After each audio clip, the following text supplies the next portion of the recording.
Hi everyone, welcome to my video about animal sign forecast in BaZi for 2026. My name is Ivan from House of Entrieri, or rather an AI avatar of myself. I am a BaZi, Chimendunjia, Feng Shui and Yijing consultant.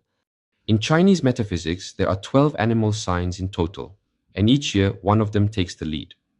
In 2026, we enter the year of the horse, and more specifically, the fire horse. So today we'll talk about the rat animal sign. Let's break it down. 2026 is a pivotal year for the rat. Last year, you were at the top of the cycle. This year, everything shifts. You are directly clashing with the Grand Duke in the year of the fire horse.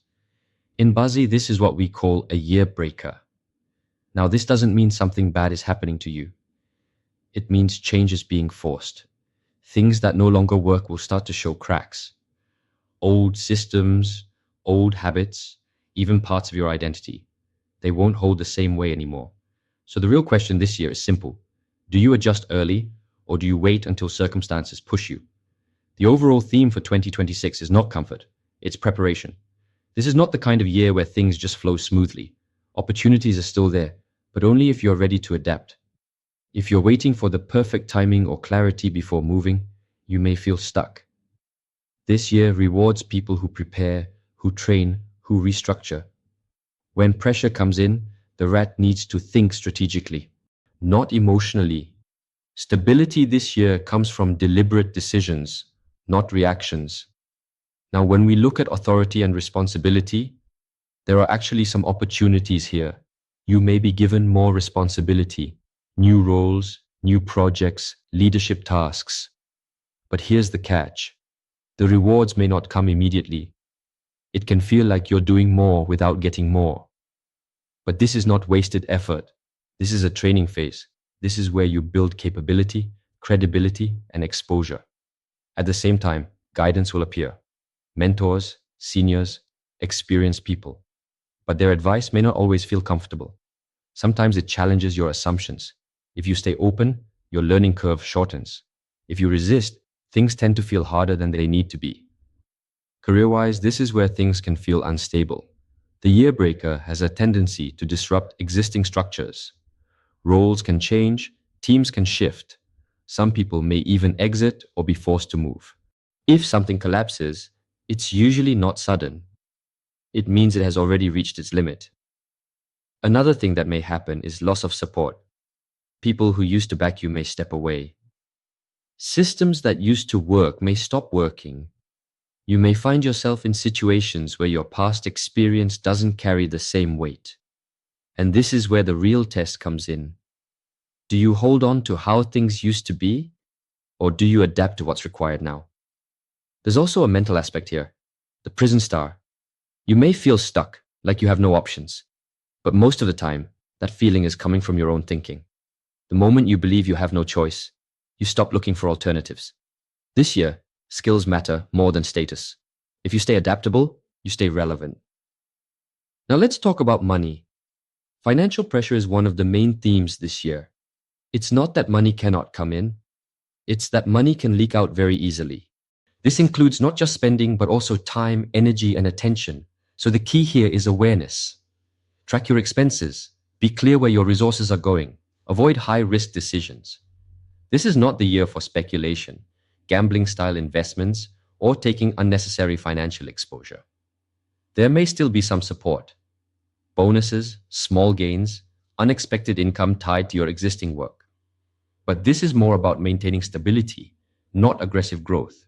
Think of it as support, not expansion. Delays are also part of the year. Plans may not go the way you expect. Things can get postponed, cancelled, or redirected. This is not because you are incapable. It's testing your flexibility. There's also a tendency for self-doubt to increase.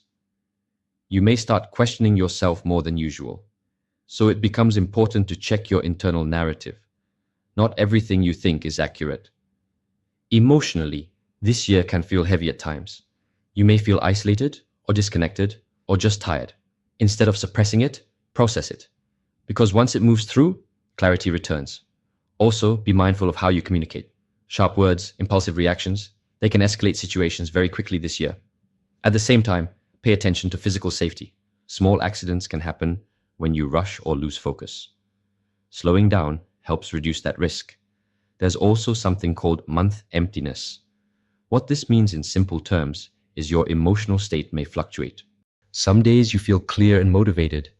Other days you feel completely off. This is normal for this cycle. The key is not to overreact during the low phases.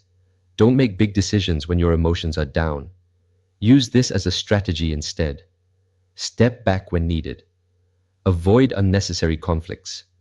Not everything requires your involvement. Also, be selective with your environment. Stay around people who are stable. Reduce exposure to people or situations that drain you. Health becomes very important this year, both physical and mental. Rest is not optional. If you push through fatigue, it often leads to bigger mistakes later. Be more cautious with activities that carry risk, and don't ignore your mental state. If pressure builds up, find ways to manage it. Talk to someone. Create structure in your routine. This year is not about pushing harder. It's about managing yourself better. Now, I have explained the 4 pillars in a previous video where your animal signs could appear. The term BaZi literally means 8 characters. These characters are derived from your birth date and time, translated into 4 pairs of Chinese elements called heavenly stems and earthly branches. Now, depending on where the rat appears in your chart, the impact shows up differently. If it's in your year pillar, your social circle changes. Some people drift away. New connections form. It's a reset. If it's in your month pillar, career pressure is more direct. Role changes, loss of support, or the need to adapt quickly. If it's in your day pillar, relationships are tested. Communication becomes very important. Sometimes space is needed to reduce friction. If it's in your hour pillar, your long-term plans feel unclear. This is not the time for big new commitments. Focus on stabilizing what you already have. If it's in your luck pillar, then the changes come from external systems, industry shifts, regulations, or organizational changes. So how do you approach 2026 as a rat? You prepare instead of rushing. You accept responsibility as part of your growth. You adapt to new systems instead of resisting them. You manage your money, time, and energy carefully. You avoid unnecessary risks. You maintain a lower profile when needed. And most importantly, you protect your physical and mental health. A Grand Duke clash does not destroy anything. It reveals what needs to change. If you adapt, restructure, and stay disciplined, you come out stronger. Not just for this year, but for the next cycle. 2026 is not about comfort. It's about becoming more solid, more capable, and more aligned with where you're going next. That is the outlook for the rat animal sign in 2026. I'll be continuing this series and covering the remaining animal signs so you can understand how the year plays out across the full cycle. If this was useful for you, take a moment to like the video and subscribe to the channel. It helps more people find this content, and it allows me to keep sharing deeper insights like this. I'll see you in the next one.